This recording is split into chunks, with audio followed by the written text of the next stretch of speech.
Greetings, everybody. I've got a new man. If you've read my Facebook personal page, you'll see that John was able to successfully have his operation, and he is feeling 100% better. It's been a long haul since last October, really, when things started to get worse with his Parkinson's. It is a terrible disease, and we're just blessed. Oh, please. Anyway, sorry about that. I always do that, you know that. Anyway, so I was going to start being more regular on my weekly shows. I may hear this week. So not on the day I wanted to because of the surgery. So anyway, it's all good. I still have my workout clothes on, but whatever. I'm here and we're going to motor on. You know, the Las Vegas market is different than the rest of the country. We just don't move in the same direction. And like we have 72 days of inventory.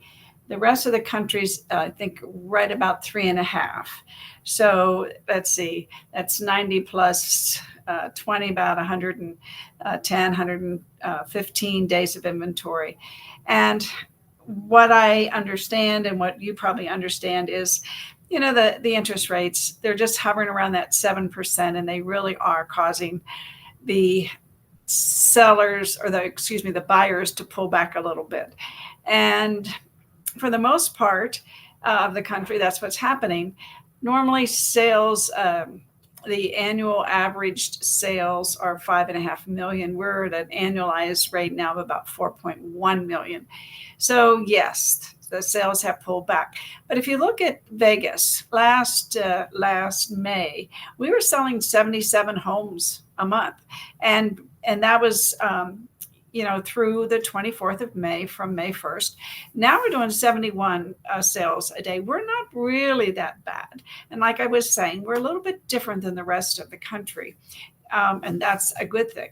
People still move here. They find affordable homes. They find new homes. And these numbers don't even include the 1,000 new homes that we're selling every month. So, that adds, another 30 to that number, I guess. What, 30 times 30? Is that it? I need Jimmy to do my math for me. Anyway, I know I'm a spreadsheet girl. So 31% of our sales are in that median home price, which is now, as of the end of April, it was $470,000. However, when I look at the stats today, we're inching up there to 475, but I don't post that until the end of the month, so we're sure exactly what the number is. So as of the end of April was $470,000 for a median price home, and 31% of our market is that median price. Some exciting news here for those $1 million buyers. You're up to 4.7 sales a day, which is incredible. We've never had that number before, ever. We had 4.58 in 2021, 4.58. That's like 4.5, a little bit more homes sold per day that were $1 million or over. And that's as close as we've gotten. Now we're up at 4.7. What do you bet it's going to be 5 by the end of the year, or maybe sooner? People are moving here. And if you look at the sales, I did do some stats this morning, and just to get a peek at the top 10 $1 million home prices that are selling. We had that are active. We have a $35 million home that's active, a $19 million home, a $12 million home, an $11 million home. And then the next 5 or 6 to round out the top 10 are between 10 million and right about 8 million. There's a lot of those homes, if you go down farther than the top 10, from the $8 million to $4 million mark. But I mean, we have 670 homes that have sold this year in those price ranges, and we have 853 available today. And these numbers are, like I said, record numbers.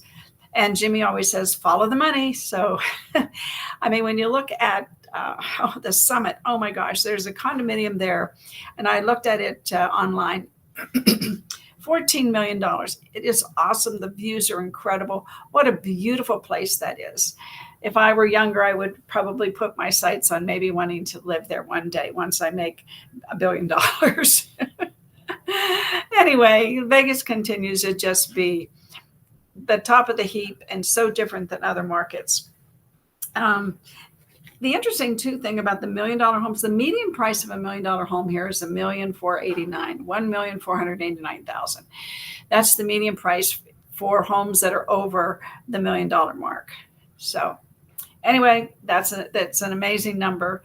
I've been here a long time and done real estate a long time and got into it when the market, like my gosh, I think in 80, what was the interest rate? 15%.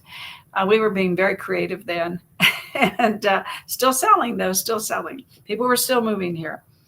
Anyway, I digress a little bit. I held back on doing the non-owner occupied homes for a while because I was getting, I would look at the first quarter and it would say like 2,100, and the next day it would say 2,400 or whatever. So anyway, I finally, I think the last time I reported that number was 2,600.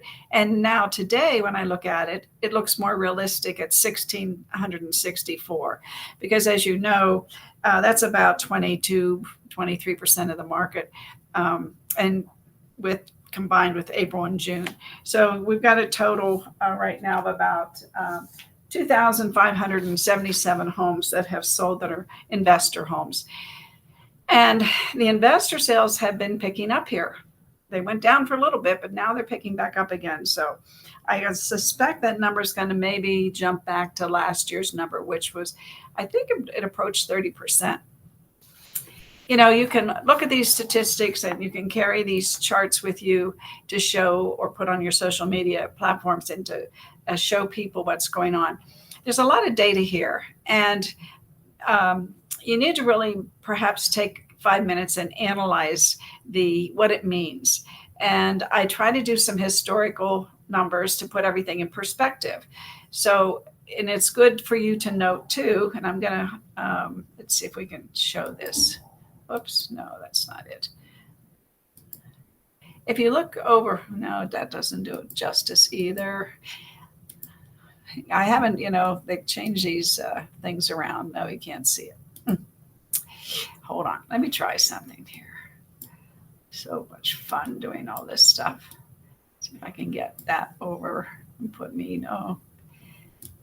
I don't know. I may have to go to a different platform because they've been making a lot of changes to Be Live, which I have loved for years, but I'm not so in love with it the past month. But let me just tell you what this chart does say. It says down here, over here, like we expect our prices to go 4% this year, next year 3.4%, the next year 3.8%, then 4.2%, then 4%. Now this is from NAR, so this is really across the United States, and so I'm going to do one for Vegas because I do believe I can figure out how to do that and project what our appreciation is. So, we have these high interest rates, but our home values are going to continue to go up. Anyway, that's the state of the Las Vegas market.